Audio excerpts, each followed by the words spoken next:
묘하게 검찰과 경찰 간의 갈등, 그리고 검찰과 청와대 간의 갈등 양상까지 보이고 있습니다. 급기야 검찰과 경찰이 서로의 수뇌부를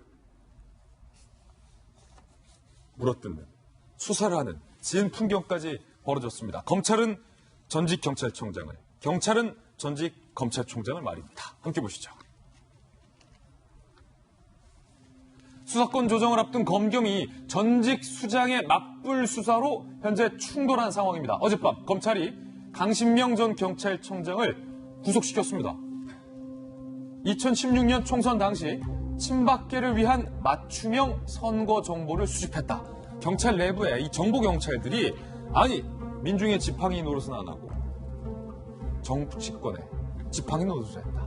친박 공천을 위해서 이런 공약을 해야 된다. 이 지역의 여론은 이렇다, 저렇다. 이런 정보를 수집하고 대책을 마련했다라는 혐의로 검찰이 경찰의 전직 경찰청장 강신명 청장을 그냥 구속시켰어요. 공직선거법 위반으로 직권남용으로 말입니다.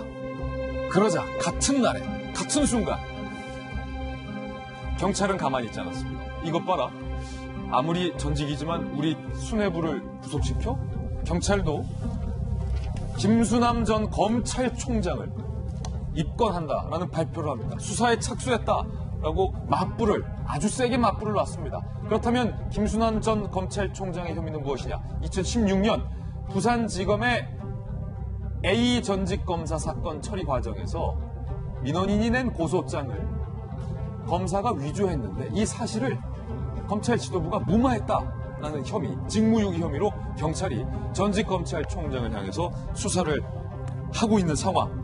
일단은 박소영 기자, 저희가 간략하게 혐의를 좀 적어봤는데 먼저 검찰이 전 경찰청장 강신명을 구속시켰는데 그 이유가 뭡니까 구체적으로? 네, 지금 보시면 아까 말씀하신 것처럼 강신명 전 청장 같은 경우에는 2016년에 총선을 앞두고, 그러니까 박근혜 정부 시절이죠. 총선을 앞두고 이 친박 성향의 그 인사들이 좀 당선에 유리하게 하기 위해서 동향 문건도 만들고 전략 문건을 만들었다. 이게 또 청와대의 지시에 따른 것이다라는 혐의에 의해서 지금 구속영장이 발부가 된 상황입니다. 강신명 전 청장 같은 경우에는 본인의 혐의에 대해서는 부인하고 있죠. 나는 몰랐다. 부하들이 알아서 했다라고 얘기를 했는데 나는 몰랐다라고 얘기한 부분에 대해서 증거 인멸의 우려가 도주 우려가 있기 때문에 이 부분 때문에 아마 이 이철성 전 청장과는 운명이 좀 갈린 것 같아요. 이철성 전 청장은 일부 혐의는 좀 인정하고 있기 때문에 그래서 아마 구속이 안 된 것 같고요. 지금 강신명 청장 같은 경우에는 구속이 됐습니다. 아까 말씀하신 것처럼 그런데 지금 김수남 전 검찰총장도 지금 수사 대상에 올랐잖아요. 그러니까 경찰이 이번에는 검찰의 전직 수뇌부를 수사하겠다라고 밝힌 거예요? 네, 그렇습니다. 지금 보시는 것처럼 사건은 2016년으로 역시 거슬러 올라갑니다. 네.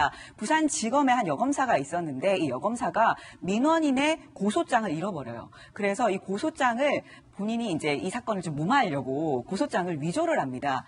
그런데 이제 그게 나중에 들통이 나게 되죠. 그래서 이제 검찰에서는 이제 들통이 나니까 이 여검사가 사표를 냅니다. 그런데 검찰에서는 이 사표를 수리하고 어떤 경위나 징계 같은 건 하지 않죠. 이를 두고 지금 이 검찰 내부에서 이 당시에 여검사 같은 경우에는 금융그룹의 한 회장의 딸이기도 했거든요. 예. 그러니까 이런 거를 좀 무마하기 위해서 빨리 그냥 덮은 거 아니냐. 그래서 검찰 수뇌부가 직무유기를 한 것이 아니냐라는 내용의 그런 얘기가 나왔고 그래서 직무유기로 지금 고발이 접수가 된 상황인데요. 지금 이 고발 접수는 지난달 25일에 됐어요. 근데 지난달 25일에 됐는데 갑자기 어제 경찰이 우리가 고발을 접수했고 이거를 이제 입건을 해서 피고소인으로 이 김수남 총장을 이제 수사를 하겠다 이렇게 밝힌 거죠.